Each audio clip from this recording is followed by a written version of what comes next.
Welcome to the Shreveport Connection with Tommy. This video is on your Impact spoilers, taped from June the 6th and 6th and 7th. It was revealed that from the tapings, Impact Wrestling from New York City, the first ever Fatal 4-Way Women's Monster Ball match will take place at the upcoming Slammiversary 17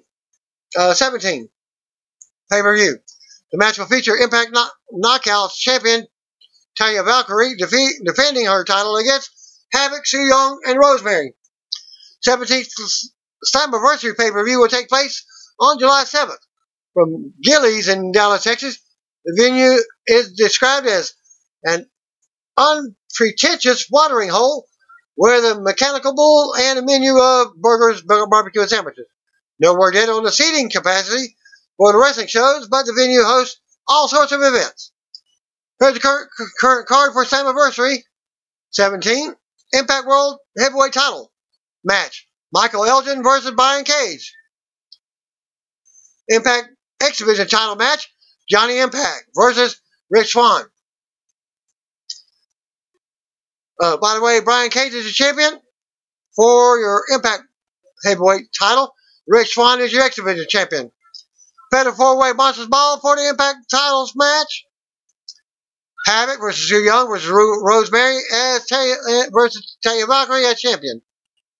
Full spoilers taped from 6/6. Results thanks to Mr. Eddie off of Twitter for the following TV spoilers from tonight's tapings from the Melrose Ballroom in New York City.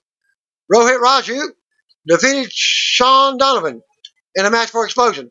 Donovan is from New York City and was playing the face. Raju, with a lot of choking in the ropes, and did a snapmare using Donovan's long goatee. Ouch. Rohit gets the victory in a decent opener. Michael Elgin defeated Willie Mack. Another solid, hard-hitting match. Elgin finally won with an Elgin bomb. Excellent match. Elgin was about to give Willie another power bomb, but Rich Swann fought him off.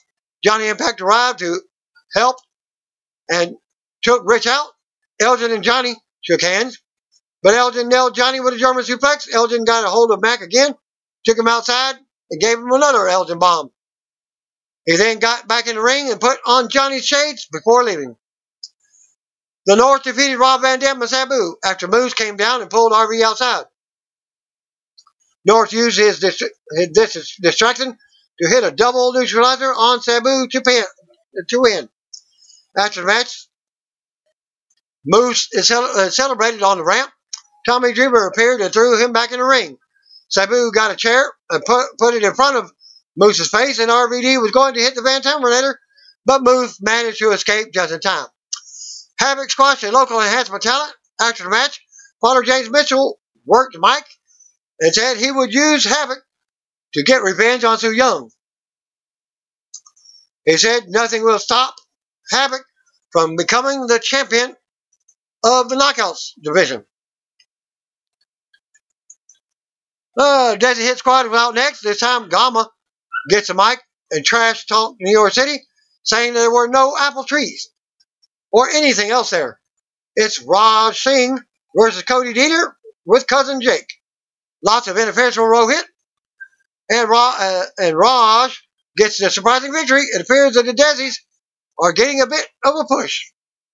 Madison Rayne defeated Jordan Grace. Before the action began, Kara Hogan joined the announce desk. Hogan has a new, much better theme song. Jordan hit a huge muscle buster for a close near fall, but in the end, Madison reversed a firewoman's carry into a roll the dice type move for another surprising win tonight.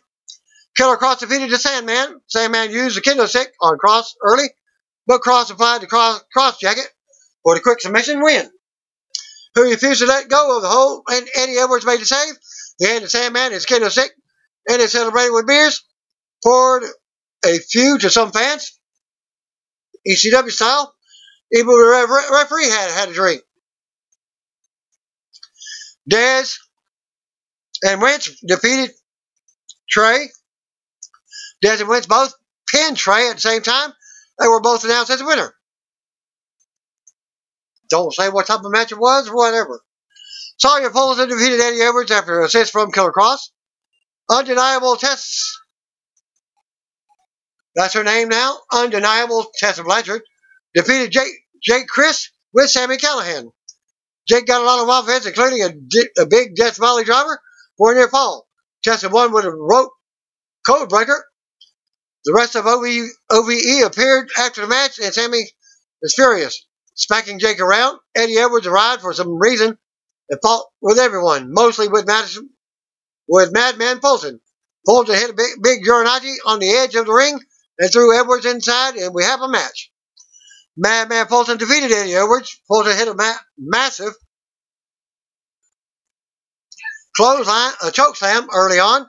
Eddie fought back with a German suplex and got a long 2 count after a Blue Thunderbomb. Eddie got a kendo stick and was about to use it. Killer Cross came on the screen. Cross has the Sandman kidnapped with a hood over him. He pours a jug of water onto him, which allowed Fulton to sneak behind Eddie and hit his finisher to win. Moose, who was wearing a beautiful gold and green robe, defeated Tommy Dreamer in a quick but good match with Go to Hell. Moose got a chair after the match and put it in front of Dreamer's face and was about to do the Van Terminator, but RVD came out and stopped him. Impact Knockout Champion Taya Valkyrie retained over Su Yung by disqualification after Havoc interfered. Good match until Havoc interfered and got Su disqualified.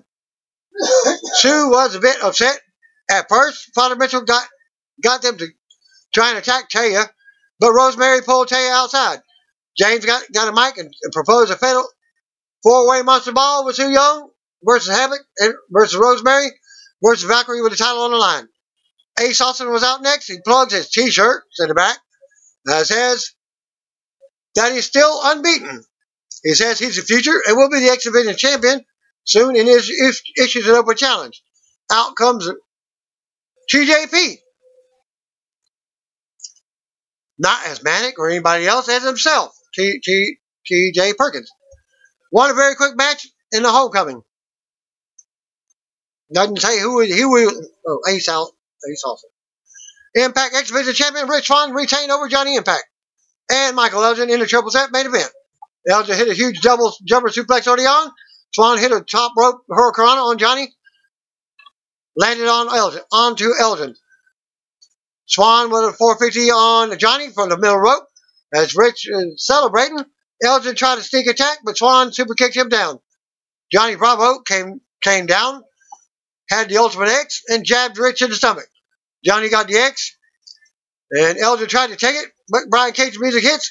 Cage nailed a big power bomb onto Elgin, opposed with the Impact World title. Thanks to Pat Bailey, also contributing to the Oracle. And also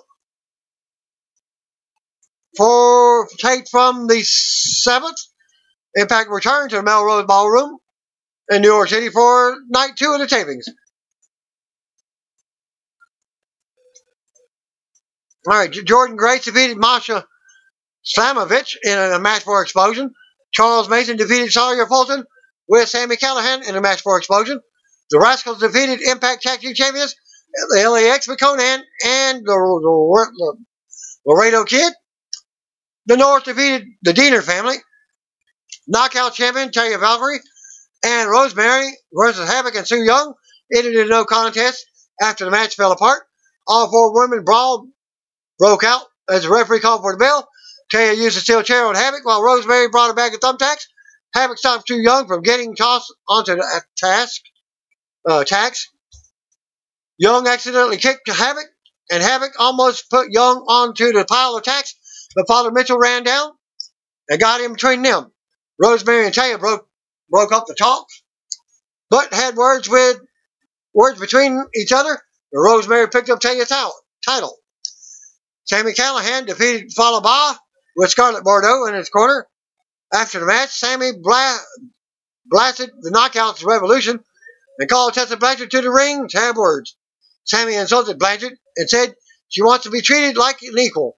So here it is. Sami kicked Tessa to the mat and said this is a lesson learned on what happens when a knockout gets in the ring with a man. Tessa snapped and attacked Sammy, hitting him with a spear. Fans really got behind Tessa and chanted for her. OBE ran down and held Tessa while Sammy called her a B word. Sammy thrusted a baseball bat into Tessa's ribs and then left her knocked out with a power driver. After the match, agents D'Lo Brown and Tommy Dreamer ran down to check on Tessa with officials. She was helped to the back. TJ Perkins had another match against Ace Austin in a rematch from Thursday. And TJ Perkins won. Wonderful, just retaped, redone. Jake Chris defeated JT Dunn and Mantequilla in a triple threat that had non-stop action. Chris pinned Dunn after a top rope diamond cutter. Kara Hogan defeated Madison Rayne with Jordan Grace on commentary. Hogan taunted Grace all throughout the match. They faced off after the match again, but Hogan left as Grace entered the ring. Sabu with Super Genie defeated Raj Singh with a Gama Singh. Sabu used a chair and received an ECW chant at one point. Hitting a trademark moves, he won by submission with a camel clutch. Moose came to the ring for a promo and ran down the ECW originals. Sabu, RVD, Taz, and Tommy Dreamer. He spoke more about RVD and said RVD needs to prove himself at Slammiversary. Moose revealed a video on the big screen, and it was of him standing over Sabu earlier in the day. After beating Sabu up, RVD's music hit, and he came out for a brawl with Moose. They fought until the officials broke it up. Next match, you got Raju defeating the Laredo Kid. But before the match, Gama Singh came back out and cut an anti-USA promo in the ring. He then introduced Raju. Raju won the match with a quarter cannonball and a double stomp to the back. X-Division champion Rich Swann and Willie Mack defeated John E. Bravo and Johnny Impact. Swann and Mack double teamed Impact on the floor. Then he hit a stunner and a flying splash to Bravo for the pin. Impact World Heavyweight Champion Brian Cage came to the ring for a promo to close the show. Cage talks about how Michael Elgin took away the biggest moment of his career from him, something he worked 14 years for, and sent him to the hospital with an injury. Cage called Elgin out and said he will soon find out that you can't break. He brought up Slammiversary, but it was interrupted by a scrawny doctor. Cage put the doctor down with a big F5. Elgin took advantage and stormed the ring to attack. Elgin nailed a buckle bomb and running sit-down power bomb. Then a few more shots while Cage was down. Elgin left the ring to stand up a table at ringside. He returned to the ring and drove Cage from the ring through the floor table with another power bomb. The New York City crowd loudly chanted "Holy crap!" as Elgin raised Cage's title in the air to end the episode. What looked like a dark segment for the live crowd only. Elgin punched Don Callis for getting in his face and not shutting up. Cage came back to the ring and got the upper hand on Elgin, forcing him to scramble. Referee tried to restoring order, but Cage launched a few of them. Elgin got up again, but Cage blasted him and hit another F5, and that was it for the show. Thanks again. Peace out. See you on video.